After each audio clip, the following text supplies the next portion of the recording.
What's good, everyone? My name is Tonetheus, and today we're reviewing Myth of Empires. Myth of Empires is a multiplayer survival sandbox game that is set in the 3rd century on the eastern continent. The ruling dynasty has fallen, and now different warlords and factions are fighting to claim the land for themselves as you survive and eventually build your own empire. Similar to other survival games like Conan Exiles and Rust, but with features from games like Bannerlord, Myth of Empires is unique in its own way.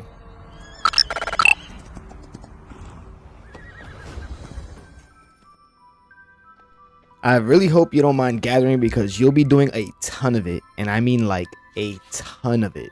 Gathering is needed in order to get necessary resources needed to survive and craft. Like most survival sandbox games, you can gather some resources by hand, but eventually can craft tools such as axes, hammers, and sickles to gather resources much faster and at a higher rate.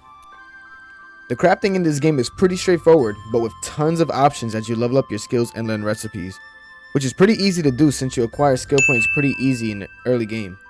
There's some items you can craft right on the spot, and other items you will need a certain type of workbench or etc. in order to craft, even if you do own the resources. One of the most essential things to do in the game, base building is introduced early on by a quest which shows you the basics on building a simple house. Eventually, you'll want to consider growing your base as big as possible, as you'll have access to more workstations and buildings, and you're going to need more storage. You can also have recruited NPCs or other players work and live on your base. You can have multiple bases and use a bed or a bedroll to teleport freely between them, but in doing so, you'll drop everything in your inventory and teleport naked. I know that shit is so ugly. So I recommend leaving everything behind before you go. Bases can be prevented from decay by leaving a territory banner flag, which gives protection for up to 2 days. To extend the timer, you need to make another territory flag, then go up to the flag and select the reset timer option. Very important to remember, do not lose your base because of this.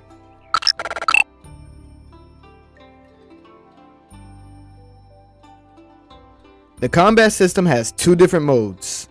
Myth of Empire mode, which is the recommended mode, and classic mode, which honestly, both kinda suck ass. The reason so is because though the combat has a directional attack feature, which is similar to games like Bannerlord, but it's way more clunkier feeling and just straight up feels type ugly, to be honest. But anyway, I recommend pressing the B key to toggle continuous attacks, meaning you could just hold down your attack button and keep attacking. Works well for mining and gathering too. Enemies can be dangerous though, especially taking more than one at a time, as blocking feels ugly. Whether it's the shield or a weapon, it doesn't feel as effective. If you are going to take on multiple enemies, I do recommend bringing a friend or a warrior NPC if you're lonely as fuck and have no friends.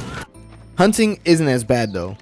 The bow does have a weird ass cursor in my opinion, but animals like rabbits and deers are pretty easy to take down and sneak behind, which kind of reminds me of Valheim. Boars aren't too bad either, but are dangerous if surrounded by other nearby boar, which all gang up and beat the shit out of you. Same for foxes too. There are 5 talents in Myth of Empires, each containing 5 skills that level up by increasing your proficiency by doing the skill. By selecting a skill, you can see how close you are to leveling it up and what you can do to increase the proficiency. When you get certain skills to a certain level, you unlock perks that give you great bonuses. So make sure you remember to always upgrade your talent and skills because they help a lot in the long run. Nobility can be increased by gaining honor from basically just playing the game, doing activities and stuff like that. But you have to spend copper to upgrade to the next tier. The upgrades do seem worth it as they give you bonuses such as increased max health or stamina and more. Just make sure you got the copper first. So far, the only mountable animal in the game is a horse, which you can find plenty of all over the place if you do some exploring. You first have to tame a wild horse by crafting some dry fodder and reins, which is used to capture and ride the horse. Then you have to sneak up and mount it, and basically play this sort of minigame where you try and take control of the horse while it rages here and there. After successfully taming your new horse, you'll be able to name it and equip a saddle to ride it. Having a horse is very useful as they can hold way more items than the player can, and even pull a cart to increase how much it can hold. Myth of Empires also lets you recruit NPCs to become warriors for you, and it can be done in one of 2 ways. One way is you can simply just ask them, and if you have an item that they request, they'll be at your service. Seriously that easy. The other way is more aggressive, but works just in case you don't got any items to trade. First, craft yourself a club, some twine, and a torture rack by unlocking the recipe first. Go find yourself a vagrant and weaken them. Then you want to club them, and then get that twine and bind them and take them back to that torture rack you made. Then you play another mini game where you basically torture them until they become, well, cool with you. After that, you can pretty much name them whatever you like and dress them up in armor and weapons and even get them to help you around the base. Ain't that shit cool? When you play this game for the first time, you are forced to play in a PvE server until you are at least level 16. After you hit 16, you'll be able to transfer to a PvP server.